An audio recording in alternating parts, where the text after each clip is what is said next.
My name is Jake Brogy. I work for one of the biggest tech companies in the world, and I run basically back-end logistics for their ordering systems, shipping systems, and item systems. So my name is Devin Brent, and I'm the founder and owner of Healthy Roots Cold Pressed Juice.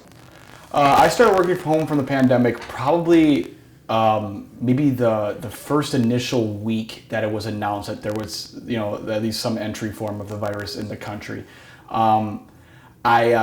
I believe, and this is just a timestamp of when Rudy Gobert got it in the NBA.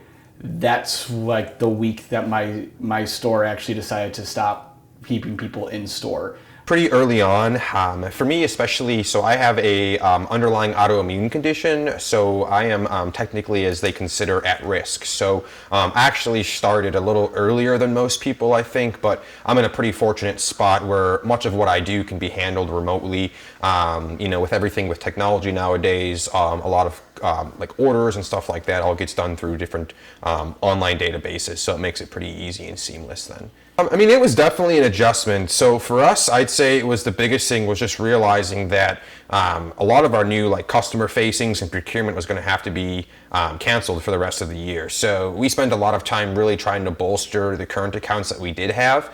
We do both food service and then retail as well too. So the food service, given everything with COVID, that whole marketplace got completely killed off for us for that year. So we lost about 70% in revenue from the food service side. So then really tried to make sure that locally on the retail side, as customers were doing a lot more engagement with local grocery stores and trying to get the supplies and products that they needed for the pandemic.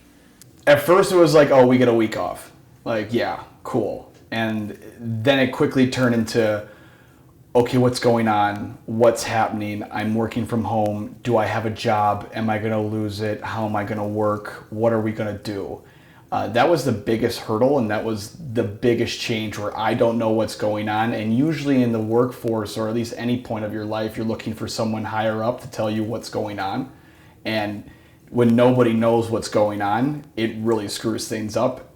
I think that biggest change of going from work at a location to working at home is that big differential of not having a social aspect with people. For me, I work in sales. That's who I've been. That's who I've turned into as a person. I love that about me. But then you clearly just cut that off. Now, I work for one of the biggest tech companies in the world. I had almost 100 interactions with 100 different people from all different backgrounds every day.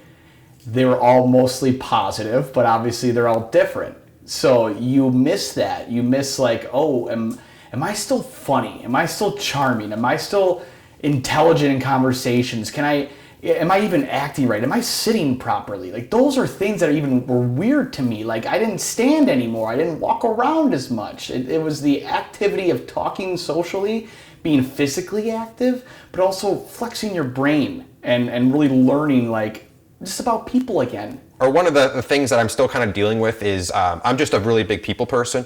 So for me, it's been tough to kind of not really have that day-to-day interaction and camaraderie that we had at the production facility. I don't really get to see much of our team anymore. So that's been a little bit of an unfortunate thing. But, we're making adjustments, and everybody's in the same spot here. It's kind of unusual circumstances for small businesses and consumers alike. So we're doing our best to make sure that, we're aligning ourselves with the current circumstances and the times. I think just being able to kind of have your own schedule, it's great. I've got a couple animals. I've got 2 dogs. I've got 2 cats. So it really allows me to ensure that, they're getting taken care of, which happens regularly regardless of the pandemic. But it's just nice to be able to have that situated. And then too, I feel like I can work a little bit more at my own pace, and I can get more done effectively because you don't really quite have those office distractions that you do from other people coming up and talking to you and interrupting your work. Not to say that's a bad thing, but when people are coming up and talking about, the start of NBA season or whatever else, it just is a little bit difficult to kind of get things done then. And then I get kind of off track pretty easily. So there's so many things I love about working from home. One, I can shower whenever I want. 2, I like being able to focus on my own and do things on my own free will and be able to produce the work that I want without being rushed and outside influences really bringing me down. I do also like the fact that I have a sense of safety, obviously, working from home. if I do get the opportunity, when that happens, when that arises saying, do you want to go back to your daily life or do you want to keep this new role? I do weigh the differences. And to be honest, I couldn't give you a straight answer. I couldn't. Because one, I want to be back in my store. I want to hang out with all my friends. I want to meet people again. My biggest thing about working as a salesman is seeing how I can take somebody who knows nothing or they don't know anything or they're scared about something and I can teach them and I can show them that all the possibilities they can do. And that's really exciting. That's very exciting for me. And that's why I love what I do. But the issue with that is now I can work from home.